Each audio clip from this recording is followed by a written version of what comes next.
Hello बच्चों, welcome to अध्ययन। इस वीडियो में हम straight line and pair of straight line chapter का एनालिसिस करेंगे और जानने की कोशिश करेंगे कि कौन कौन से टॉपिक है जो हमें इस चैप्टर में पढ़ने हैं। इसके अलावा कौन से टॉपिक इजी हैं और कौन से डिफिकल्ट। तो चलिए स्टार्ट करते हैं और सबसे पहले जानने की कोशिश करते हैं कि भैया कौन कौन से टॉपिक हैं जो हमें इस चैप्टर में पढ़ने हैं। ठीक है, तो सबसे पहले हम लोग जानेंगे स्लोप ऑफ द लाइन किसे कहते हैं, किस तरीके से फाइंड करते हैं। इसके बाद नेक्स्ट टॉपिक में हम लोग जानेंगे एंगल बिटवीन टू लाइंस किस तरीके से फाइंड करते हैं। ठीक है, अगले टॉपिक में हम देख रहे होंगे equation of the straight line किस तरीके से फाइंड कर रहे होंगे। ठीक है, और अगले टॉपिक में हम देखेंगे different form of the equation जहां of a straight line such that intercept form देखेंगे। ठीक है, point of the slope form देखेंगे। इसके अलावा टू पॉइंट फॉर्म को हम देख रहे होंगे और नॉर्मल फॉर्म को भी यहाँ पे देखेंगे कि किसी भी स्ट्रेट लाइन के इक्वेशन को इन फॉर्मों में किस तरीके से रिप्रेजेंट करते हैं और इनसे क्या इंफॉर्मेशन हमको मिलती है। ठीक है, इसके अलावा नेक्स्ट टॉपिक हम लोग देखेंगे distance of a point from a line. ठीक है, कि एक लाइन होगी, एक पॉइंट होगा, उनके बीच में डिस्टेंस का फॉर्मूला क्या होगा, ये चीज जानेंगे। इसके अलावा नेक्स्ट टॉपिक हम देखें होमोजेनियस इक्वेशन किसे कहते हैं, किस तरीके से सॉल्व करते हैं, क्या डिग्री होती है, ये सारी चीजें। और उसके बाद नेक्स्ट टॉपिक में हम लोग देख रहे होंगे family of the line passing through a point intersection of the two lines के विषय में। ठीक है, इसके बाद अगर बात करूं तो हम लोग देखेंगे कंडीशन कोलिनियरिटी की, कि जब थ्री लाइन हो उनकी कोलिनियरिटी की क्या कंडीशन होती है, ये सारी चीजों को समझेंगे। पेयर ऑफ स्ट्रेट लाइन क्या होता है, कैसा क्या है, किस तरीके से रिप्रेजेंट करते हैं, ये सब चीजें देखेंगे। फिर उसके बाद combination of the two straight line को समझेंगे। ठीक है, कंडीशन ऑफ पैरेललिज्म, और जब दो लाइनें एक दूसरे के पैरेलल हो या एक दूसरे के परपेंडिकुलर हो उनकी क्या कंडीशन होती है, इस बात को यहाँ पर देखेंगे। इसके बाद नेक्स्ट टॉपिक हम लोग देखें angle bisector and perpendicular bisector of A line. किसी भी लाइन में एंगल बाइसेक्टर किसे कहते हैं, परपेंडिकुलर बाइसेक्टर कैसे कहते हैं, क्या इक्वेशन से किस तरीके से फाइंड करते हैं, ये सारी चीजें हम इस टॉपिक पे देख रहे होंगे।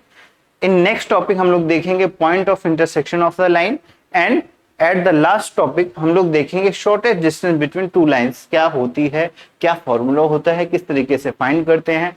ठीक है, अच्छा ये चैप्टर जैसा है ज्यादातर फॉर्मूला बेस्ड क्वेश्चंस इसमें ज्यादा आते हैं, है ना। तो आपको सारे फॉर्मूले अच्छे से पता होने चाहिए, सारी कंडीशंस से अच्छे से पता होनी चाहिए, जिससे कि ये चैप्टर आपके लिए थोड़ा इजी पड़े। ठीक है, अब बात कर लेते हैं इजी टॉपिक की। भैया कौन कौन से इजी टॉपिक हैं, तो सबसे पहले स्लोप ऑफ लाइन। ठीक है, हमको एक लाइन दी जाएगी, उसका स्लोप फाइंड करना होगा, उसका फॉर्मूला होगा, वो सारी चीजें यहाँ पे देखेंगे। इन नेक्स्ट चैप्टर हम लोग देखेंगे एंगल बिटवीन टू लाइंस, के हमें दो लाइंस दे रखी होंगी, उनके बीच के एंगल फाइंड करना होगा, किस तरीके से हम उनके बीच का एंगल फाइंड करेंगे।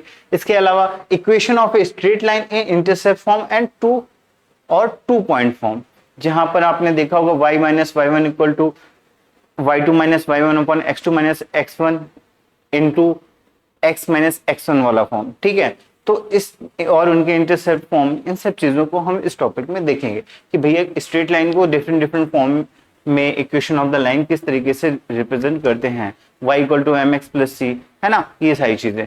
नेक्स्ट टॉपिक हमारा distance of a point from a line, जहां पे हम एक लाइन और एक पॉइंट के बीच के डिस्टेंस क्या फॉर्मूला होता है, क्या उसके एप्लीकेशंस होते हैं, ये सारी चीजें देखेंगे।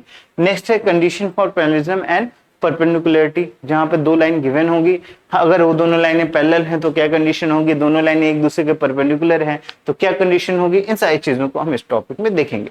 एंड नेक्स्ट टॉपिक हम लोग देखेंगे point of intersection of the line. ठीक है, इंटरसेक्शन पॉइंट क्या होता है दो लाइन का, ये सब चीजें हम इस पॉइंट में इस चैप्टर में देख रहे होंगे। अब बात करते हैं डिफिकल्ट टॉपिक की, कि भैया कौन कौन से टॉपिक डिफिकल्ट है। तो इसमें सबसे जो पहला टॉपिक है वो होमोजेनियस इक्वेशन वाला पार्ट है। ठीक है, आप अच्छे से समझ लीजिए कि होमोजेनियस इक्वेशन किसे कहते हैं, उसको किस तरीके से सॉल्व करते हैं, ये सारी चीजें इस टॉपिक में हम लोग देखेंगे। नेक्स्ट है family of the line passing through the point and intersection of the two line. ठीक है, तो इस टॉपिक में फैमिली ऑफ द लाइन को आपको अच्छे से समझना है, इनकी सारी कंडीशंस को समझना है, सारी प्रॉपर्टीज को समझना है, एप्लीकेशंस को जानना है, तो ये सारी चीजें हम इस टॉपिक में देखेंगे। नेक्स्ट है condition of the concurrency and collinearity, इससे रिलेटेड भी क्वेश्चन आते हैं। देखिए इसमें तीन चीजें, एक दो लाइनें पैरेलल हैं, दो लाइनें परपेंडिकुलर हैं, और यहाँ पे अगर तीन लाइनें गिवन है तो वो कोलिनियर हैं। तो इन सब चीजों की कंडीशन आपको अच्छे से याद होनी चाहिए, क्योंकि इससे रिलेटेड क्वेश्चन सीधा सीधा वो आपसे पूछ लेता है। नेक्स्ट टॉपिक आपका combination combined equation of a pair of straight line है। ठीक है, यहाँ पे हम पेयर ऑफ स्ट्रेट लाइन के देखते हैं, उसकी क्या कंडीशन है, क्या इक्वेशन है, ये सारी चीजों को समझते हैं। नेक्स्ट है angle bisector and perpendicular bisector of the lines. ठीक है, दो एंगल बाइसेक्टर किसे कहते हैं, परपेंडिकुलर बाइसेक्टर किसे कहते हैं, कैसे फाइंड करते हैं, ये सारी चीजें हम इस टॉपिक में देख रहे होते हैं। नेक्स्ट है shortest distance between two lines, जहां पर हम देखेंगे कि भैया दो लाइनें गिवन होंगी, उनके बीच की शॉर्टेस्ट डिस्टेंस क्या होगी। ठीक है, तो अगर दो लाइनें गिवन है इन टू डायमेंशन फिगर, तो सबसे शॉर्टेस्ट डिस्टेंस क्या होती है, जो इनकी परपेंडिकुलर बीच की डिस्टेंस ना, तो वो सारी चीजें हम लोग निकाल रहे होंगे। जो इनके बीच की परपेंडिकुलर डिस्टेंस होती है ना, वही इसकी शॉर्टेस्ट डिस्टेंस होगी। तो ये सारी चीजें हम इस क्वेश्चन में फाइंड कर रहे होंगे।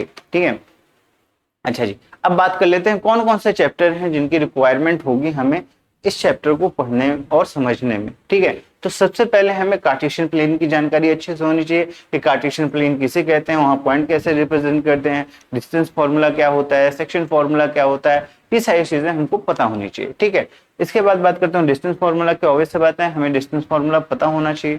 ठीक है, सेक्शन फॉर्मूला पता होने चाहिए, equation of the straight line and slope, intercepting form का जानकारी होनी चाहिए। ठीक है, इसके अलावा क्वाड्रेटिक इक्वेशन को सॉल्व करना आना चाहिए। ठीक है, लीनियर इक्वेशन सॉल्व करना चाहिए, बेसिक अलजेब्रा वाली कंडीशंस को भी सॉल्व करना आना चाहिए, है ना।